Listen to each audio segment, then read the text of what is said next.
Olá, eu me chamo Carlos Júnior, eu faço parte da TDI Brasil e hoje, no programa de hoje, nós vamos falar a respeito sobre as grandes descobertas a respeito do universo. Então, fica ligado que o Alinhando aos Ponteiros acabou de começar.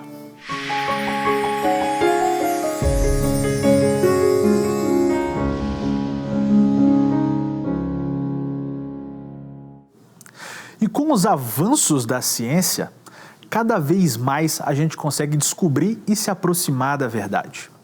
E agora, com as novas atualizações, a NASA lançou um telescópio espacial novo que veio substituir o antigo.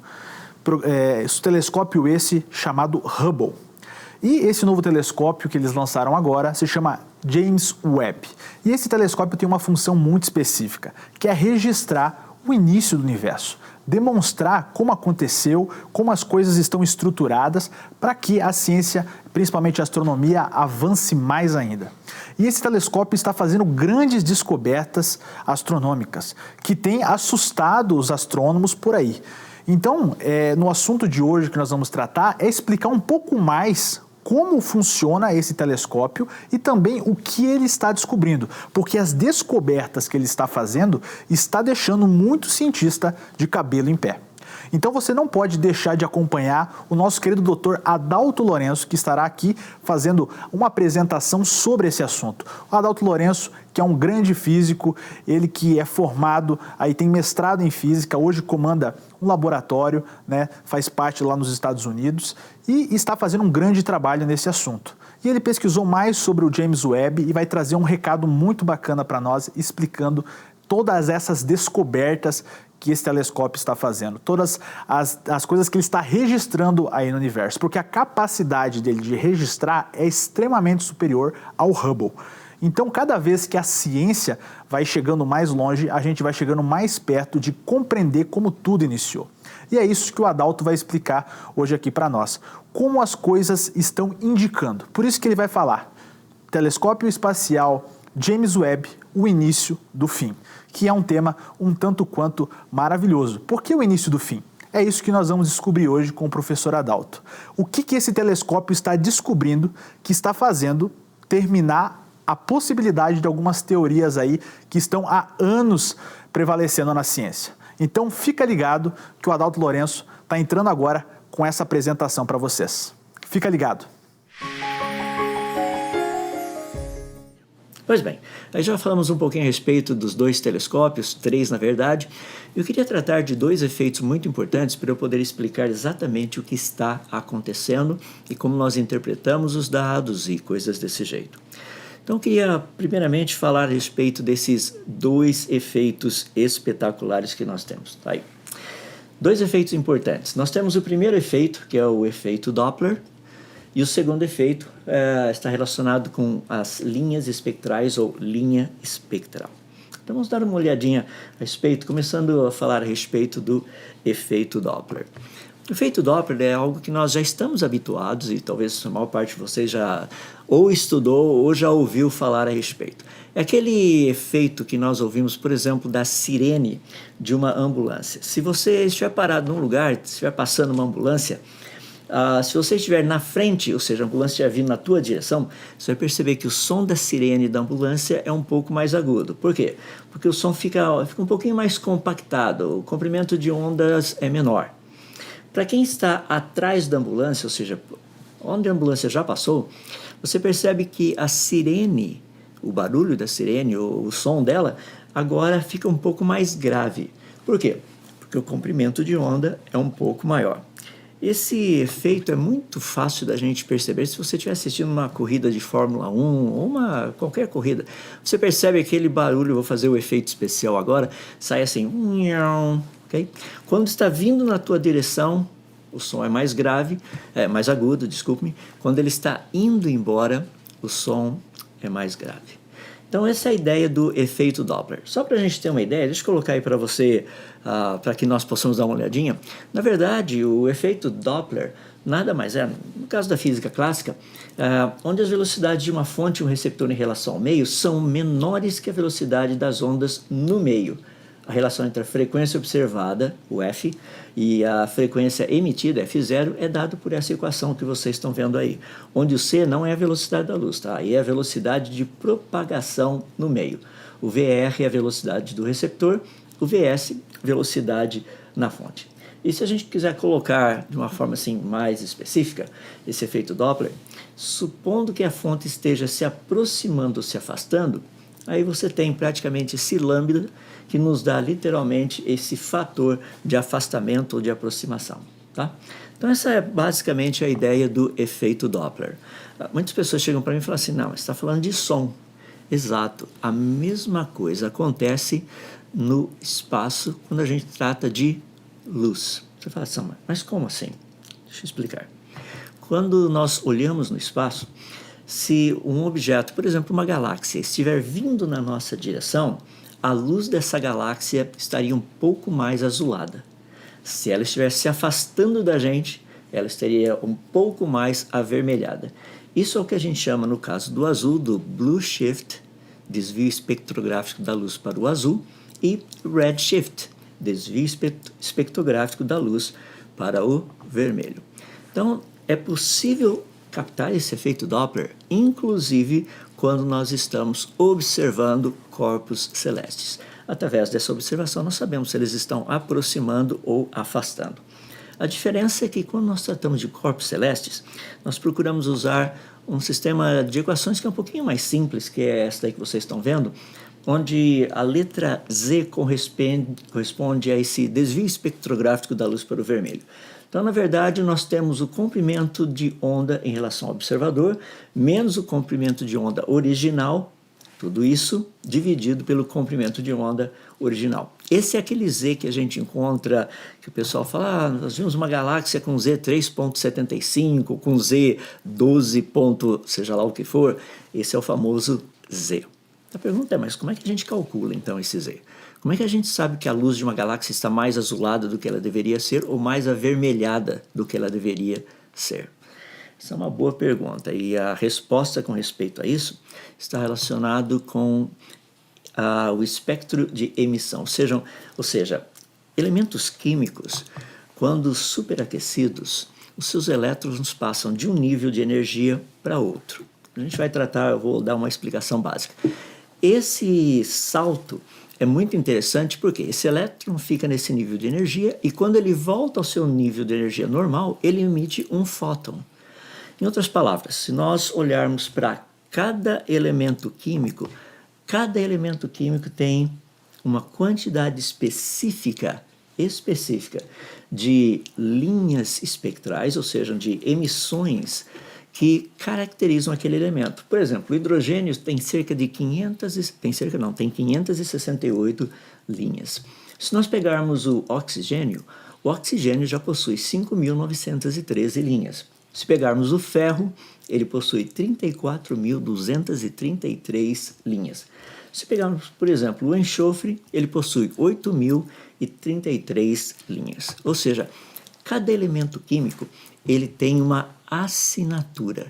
Espetacular, não é? A gente não precisa ir até lá para saber o que tem naquela galáxia, o que tem naquela estrela.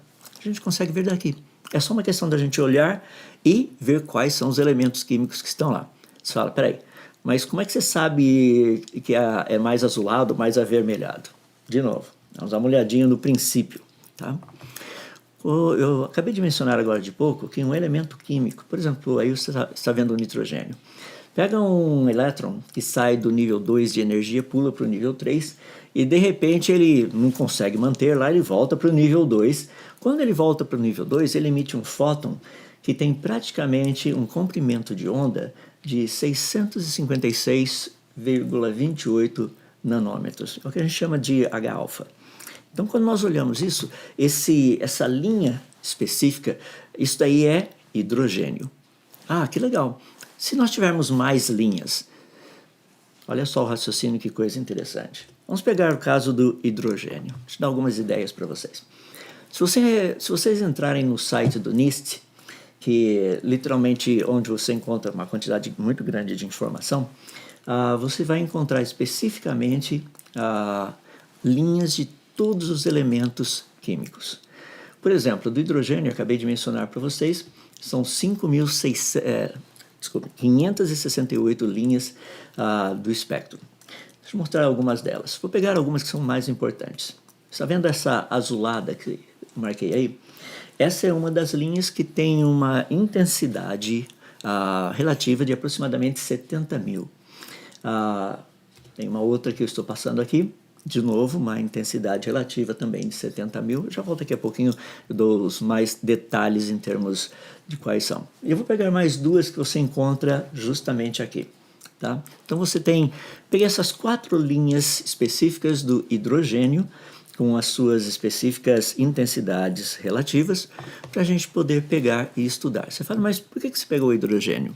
Porque o hidrogênio é o elemento mais abundante que nós temos na natureza. Então, quando nós olhamos no laboratório, quais são as linhas do espectro do hidrogênio? Então, nós sabemos quais são. E, literalmente, aqui no laboratório, essas linhas são exatamente o valor que a gente está vendo. Mas e se tivermos, por exemplo, uma galáxia que estivesse se afastando da gente? Essas linhas do hidrogênio não teriam o comprimento de onda que nós estamos medindo aqui no laboratório. Devido ao quê? O efeito Doppler. Então vamos olhar um pouquinho e ver o que acontece em termos dessas linhas do hidrogênio. Se nós pegarmos no laboratório, você vai perceber as linhas que eu coloquei ali, uma delas é 0,39 microns, a outra é 0,41, a outra é 0,43 e a outra é 0,46, tá? Quase 0,47. Então você tem essas linhas todas aí, literalmente, desculpa, 0,47 não, 0,49. Você tem essas linhas todas do hidrogênio. Então vamos fazer o seguinte, quando nós recebemos uma imagem específica do James Webb, é feito um trabalho para ver quais são esses comprimentos de onda. O que seria isso? Então, um desenho não, para você ter uma ideia, uma das imagens que nós temos, eu estou pegando uma das primeiras, que foi bem interessante. Dá uma olhadinha nisso aqui. Você está vendo ali as várias linhas. A pergunta é, o que é hidrogênio e o que não é hidrogênio? O que é isso? Pode ser ruído, pode ser interferência, pode ser um monte de coisa. No entanto, olha que coisa espetacular. Eu vou sobrepor as linhas do hidrogênio em cima desse gráfico, preste atenção, embora os comprimentos de ondas são diferentes. Está vendo ali embaixo? 3,4, 3,6 microns, 3,8 microns, 4,0, 4,2, 4,4, 4,6, 4,8. Você fala aí, mas é diferente. Olha que interessante. Vou sobrepor as linhas. Percebe que fascinante? Elas estão bem dentro de alguns picos que nós estamos vendo aí. Rapaz, você fala assim, mas espera aí, o que você quer dizer com isso? O que eu quero dizer é que nós estamos vendo hidrogênio numa galáxia distante. A única diferença é que as linhas do hidrogênio estão mais em direção ao infravermelho. Passaram do vermelho, ou seja, nós estamos vendo essas linhas literalmente daquilo que a gente chama de redshift, desvio espectrográfico da luz para o vermelho. Vamos dar uma olhadinha mais específica só para a gente ver os detalhes. Aqui você está vendo novamente as linhas, vamos colocar os dois aí. Então você vê na parte de baixo o James Webb Space Telescope, na parte de baixo o NIST, que é o National Institute of Standards and Technology, em cima JWST, James Webb Space Telescope. Vamos colocar esses valores ali. Dá uma olhadinha. Aqui você tem literalmente embaixo, você vai vendo os valores dos comprimentos de onda que são medidos no laboratório. Onde está ali o NIST? Lá em cima, no JWST, é onde nós temos os comprimentos de ondas que foram medidas pelo James Webb Space Telescope. Tem várias maneiras da gente saber como esse negócio funciona. Eu não vou entrar nos muitos detalhes, porque são muitas delas, mas eu quero dar uma que é bem tranquilo, assim, quando a coisa é relativamente mais clara. Deixa eu colocar desse jeito. Deixa eu mostrar para você o que eu estou falando. Dá uma olhadinha assim, se eu pegar os comprimentos de ondas. Olha só, entre os dois primeiros no laboratório, a proporção é de praticamente 5,18% entre a primeira linha e a segunda linha. Se você pegar no JWST, no James Webb, a proporção é 5,20%. Se a gente pegar da segunda para a terceira linha, a proporção é de 5,50. No James Webb, 5,52. Se a gente pegar da terceira para a quarta linha, no NIST, está 10,71%. Se a gente pegar no James Webb, 10,70%. Percebe? Nós temos confiança que essas linhas que foram vistas ali, elas são do hidrogênio. Você fala, não, mas no hidrogênio, lá no laboratório era diferente. Correto. É por isso que nós chamamos isso de desvio espectrográfico da luz para o vermelho, o efeito Doppler que ocorre nas galáxias. Então agora a gente tem condição, inclusive, de trabalhar um pouquinho mais a respeito disso, porque se você olhar, nós vamos poder fazer algo que é bem interessante. Nós podemos calcular esse valor de Z.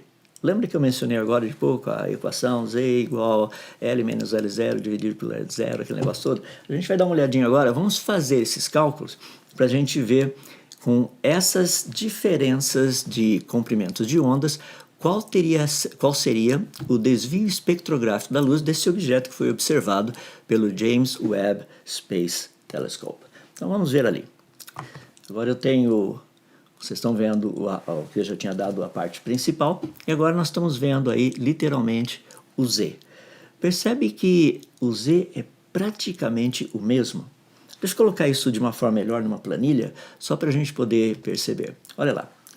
No NIST, você tem o valor que é literalmente observado no laboratório, e você tem no James Webb Space Telescope, o que foi observado, e daí a gente calcula o redshift. O Z médio desse objeto é 8,489278 e tem um desvio padrão aí de 0,0015. Em outras palavras, agora nós sabemos qual é o desvio espectrográfico da luz para o vermelho desse objeto. Em outras palavras, a gente pode pegar agora e fazer um cálculo muito interessante. Sendo que nós conhecemos o desvio, esse quase 8,49, é possível agora nós calcularmos o comprimento de onda da emissão. Em outras palavras, a gente consegue fazer o efeito contrário, nós pegamos os valores que nos foram dados pelo James Webb Space Telescope, e agora nós podemos fazer o efeito inverso, ou seja, nós podemos parar e ver quais seriam os outros elementos químicos presentes nesse objeto. Foi justamente isso que esse pessoal todo fez, inclusive na publicação saiu mostrando hidrogênio, oxigênio, neônio, ou seja, uma quantidade grande deles aí, tá? Em outras palavras, foi feita uma avaliação dessas, sendo que já era conhecido o desvio espectrográfico, no caso o Z, de quase 8,49, agora foi possível calcular quais seriam os outros elementos químicos presentes logo ali. O fascinante para mim é que eles apresentaram hidrogênio, oxigênio, neônio. Esses foram os principais. No entanto, se nós olharmos, existe uma quantidade muito grande de outros elementos químicos presentes ali. Se você olhar, eu coloquei embaixo algumas dos comprimentos de ondas, você percebe que tem vários picos ali assim, e a gente tem condição de dar uma olhada muito específica a respeito disso. Veja só, eu vou pegar os comprimentos de ondas que nós encontramos só para colocar aqui para você ter uma noção. Veja só, neônio, nós temos dois comprimentos de ondas específicos que mostram que existe neônio naquele corpo celeste.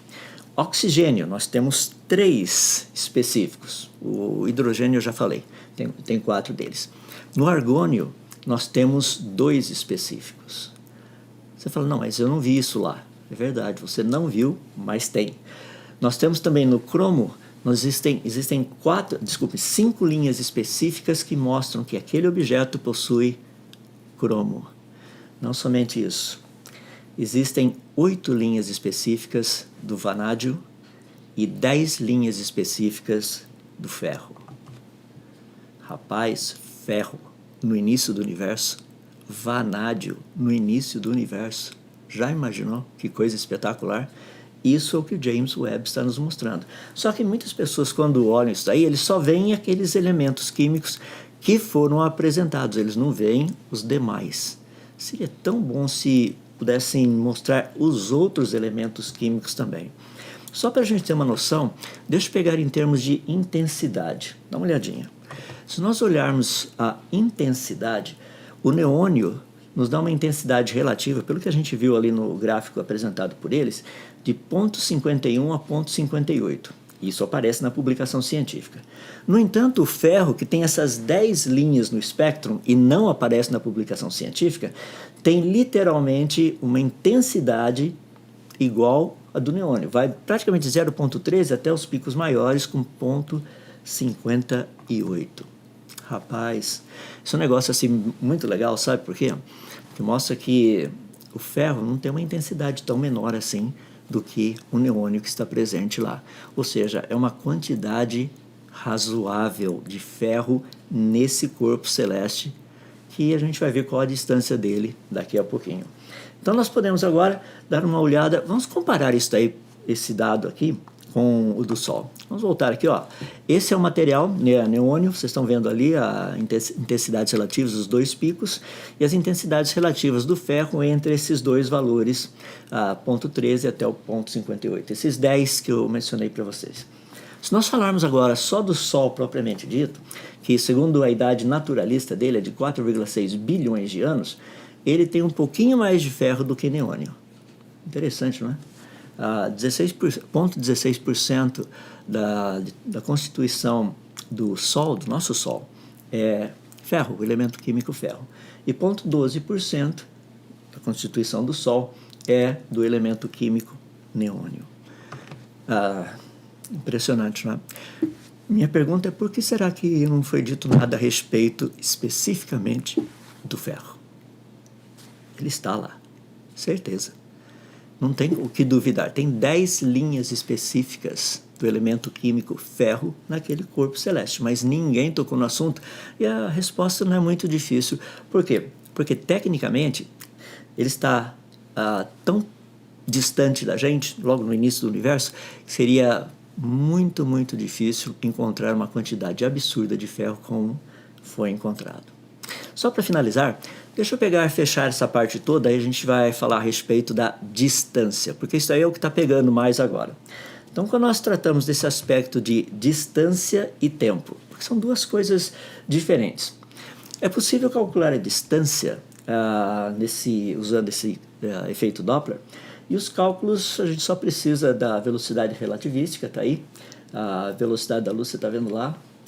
Quando você faz um cálculo todo, você coloca todo mundo junto ali, a velocidade relativística dessa galáxia é de 293.206,97 km por segundo.